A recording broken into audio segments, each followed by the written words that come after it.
perdoai as nossas ofensas, assim como nós perdoamos a quem nos tem ofendido, e não deixeis cair em tentação. Uma cena incrível. No interior de São Paulo, uma cidade inteira reza nas ruas pela menina que assumiu a personalidade de um garoto que morreu há 3 anos. É a última oração, o último terço de uma novena que o espírito do garoto teria pedido aos parentes e amigos. Chegou a hora de Isaura de Oliveira Freitas voltar a ser uma criança como as outras. Ressurgir dos mortos, subir ao céu e está sentada à mão direita de Deus Pai Todo-Poderoso.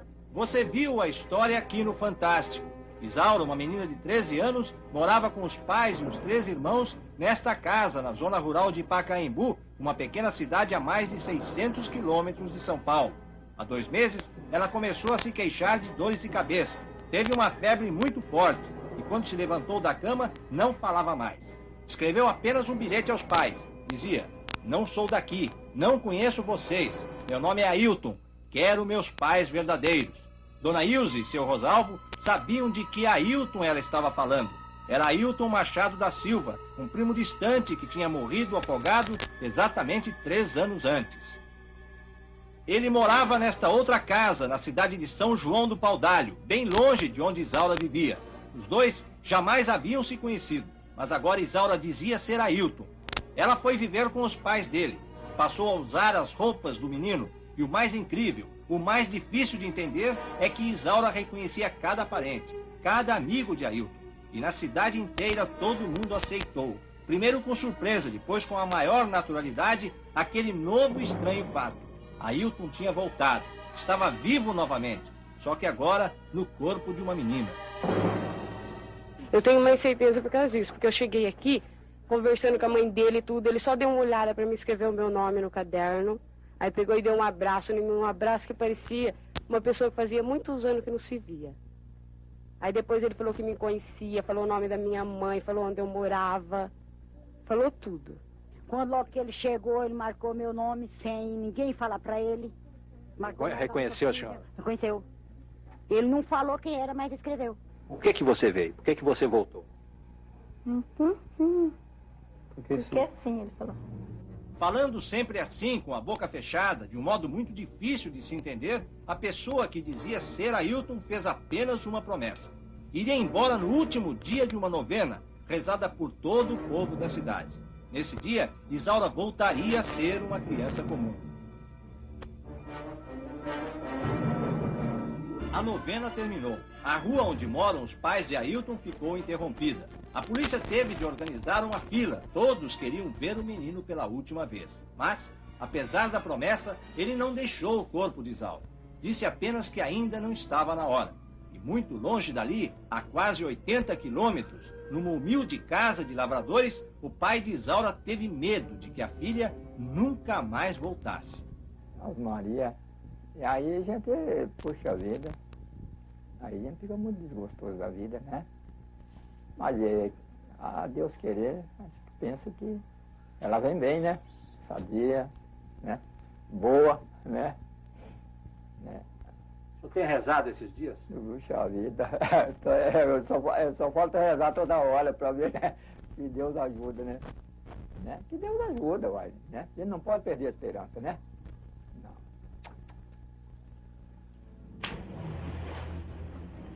Durante toda esta semana, Isaura continuou a viver como se fosse mesmo Ailton.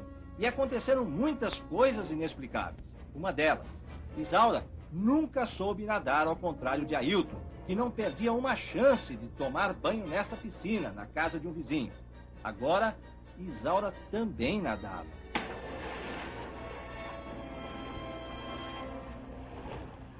Outra coisa estranha. Isaura jamais tinha andado de bicicleta. Os pais dela, muito pobres, não podiam comprar um brinquedo desses para a filha.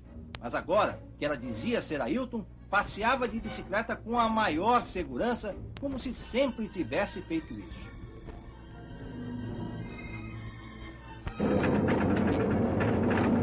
Nós resolvemos submeter a menina a uma prova mais difícil. Pedimos que ela mostrasse o lugar onde Ailton havia morrido, no Rio Paraná. Dentro do carro, a primeira surpresa. Isaura sabia o caminho certo, embora jamais tivesse ido lá. É um cruzamento. Por onde é que vai até o rio? É lá pela frente, é reto, pega a esquerda, pega a direita. Por onde é que é? Pra lá? É pra lá mesmo? É pra lá.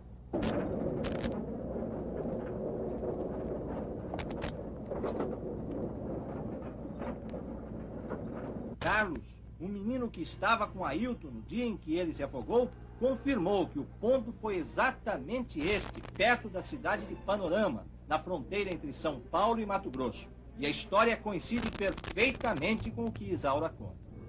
Eu estava nadando aqui, aí de repente eu comecei de casa. Eu não sei o que aconteceu não. Bom, você disse que você estava aqui e de repente você pulou de costas e não sabe exatamente o que aconteceu. É isso que você disse? Você bateu a cabeça em algum lugar? Qual é a última coisa que você lembra? Eu fiquei tonto, sabe? Você ficou tonto? Fiquei. Daí? Aí eu fiquei tonto, aí a água foi me carregando. Você ficou tonto e a água foi te carregando. Foi. E não foi só isso. Veja, esta é a primeira vez que Isaura entra no cemitério de São João do Paudalho, onde Ailton foi enterrado. Ninguém disse a ela onde está a sepultura do menino. E em meio a todos os outros, ela se encaminha direto para o túmulo certo, para o túmulo de Ailton. De quem que é esse túmulo? Meu. Nem os pais de Isaura, nem os pais de Ailton jamais haviam tido qualquer experiência com espiritismo ou qualquer outra coisa parecida. Eles são católicos praticantes, desses que vão à missa todos os domingos. E sem saber mais a quem recorrer, foram falar com o pároco da cidade. Mas o padre Dimas Martins disse que a explicação para tudo isso não está no campo da fé. Ele não duvida de Isaura, não acha que seja uma farsa e afirma que se trata de um fenômeno puramente parapsicológico. A igreja, o senhor, não acredita na hipótese de que o Ailton, o menino que morreu há 3 anos, tenha realmente se incorporado no corpo da menina. Essa hipótese o senhor afasta totalmente. Afasto totalmente, né? Porque acho que vai contra a fé, contra o cristianismo, né? Porque não admite a reencarnação. Então vai contra a nossa fé. O senhor viu, menino? Vi. E sensação, que tipo de reação o senhor teve quando viu? Parece uma criança normal, quer dizer, normal assim aparentemente, mas a gente percebe que tem alguma coisa, né, pela face, né, pelo olhar dela, pelo rosto, alguma coisa de diferente, né? Histórias como essas são bastante incomuns no Brasil. Aqui não existe nenhum caso igual a esse, com registro oficial. Mas, na Índia e no Tibete, já ocorreram muitas possessões como a de Isaura. No Brasil, 2 casos célebres de possessões: Zé Arigó e Chico Xavier.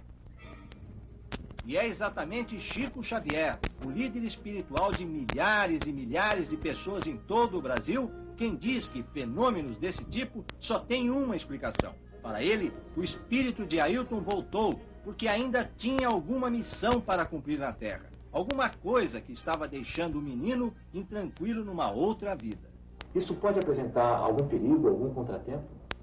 Não vejo perigo nem contratempo algum no desdobramento do assunto, porque onde há fé e oração, naturalmente que o campo familiar do espírito desencarnado e da pessoa que o recebe está neutralizado contra qualquer influência negativa, e a manifestação foi passageira e não queremos que ela devesse perdurar.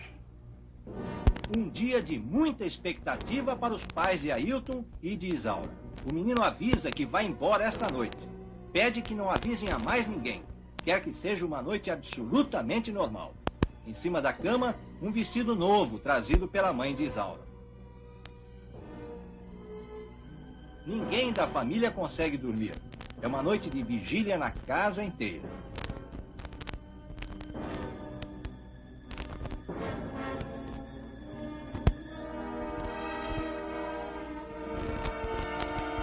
É de manhã, e a pessoa que sai do quarto parece mesmo diferente.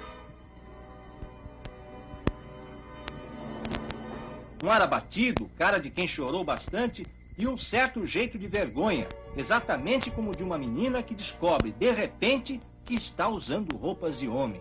A expectativa de toda a família é muito grande. Como é que é teu nome? Meu nome é Isaura. Isaura, onde é que você estava esse tempo todo?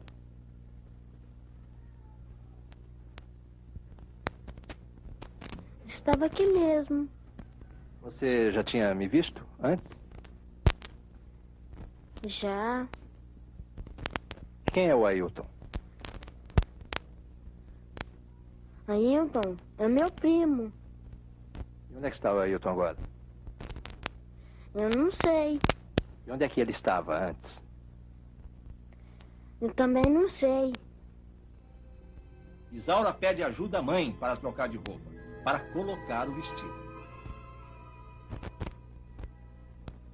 Por que você chorou? Porque dá saudade dele. Saudade de quem? Do Ailton. Ele foi embora. É. Quer dizer que você é Isaura, não é o Ailton? É. Vai voltar a ser o Ailton algum dia? Acho que não. Você estava dizendo que o Ailton disse que não vai voltar mais? Ou ele volta? Não sei. Mesmo para quem não quer acreditar em nada disso, é impossível deixar de reconhecer uma coisa. Isaura parece agora muito diferente do tempo em que dizia ser Ailton. Parece ser mesmo outra pessoa. Como explicar uma história tão estranha, tão incrível quanto essa? Pode-se até falar em farsa, mas seria possível enganar uma cidade inteira?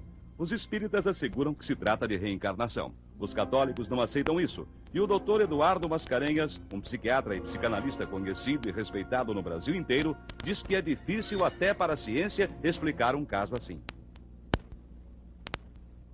Quer dizer, o que nós psicanalistas descobrimos é que as crianças têm uma incrível capacidade de se identificar com seu pai, com sua mãe, com seus irmãos, com seus amigos, enfim, com todas as pessoas que as cercam, inclusive com pessoas que elas nunca viram. Às vezes, um pai, por exemplo, que morreu na época do seu nascimento, ela só de ouvir contar sobre ele, ela já fica extremamente semelhante a várias características que nunca ela, de fato, teve a oportunidade de ver.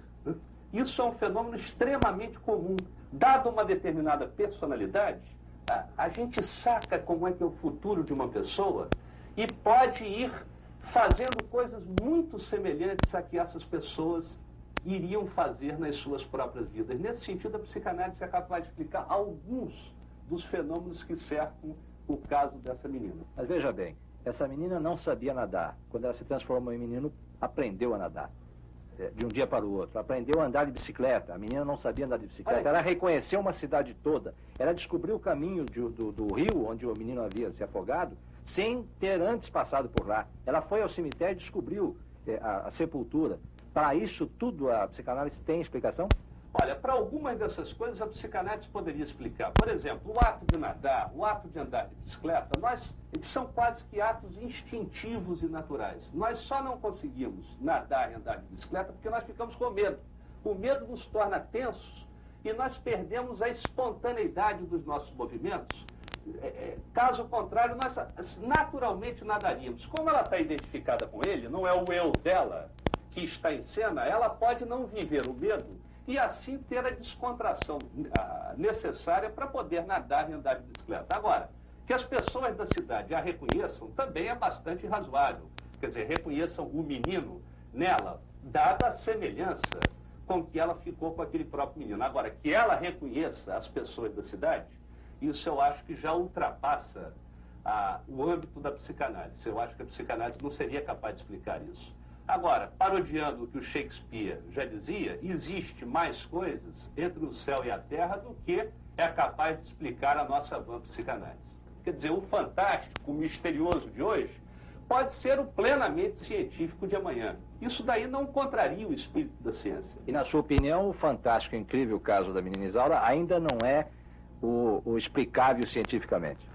Na sua plenitude, não. Alguns dos aspectos dele já estão incluídos no saber científico. Agora, outros aspectos dele ultrapassam o saber científico contemporâneo. De quem que é esse túmulo? Meu.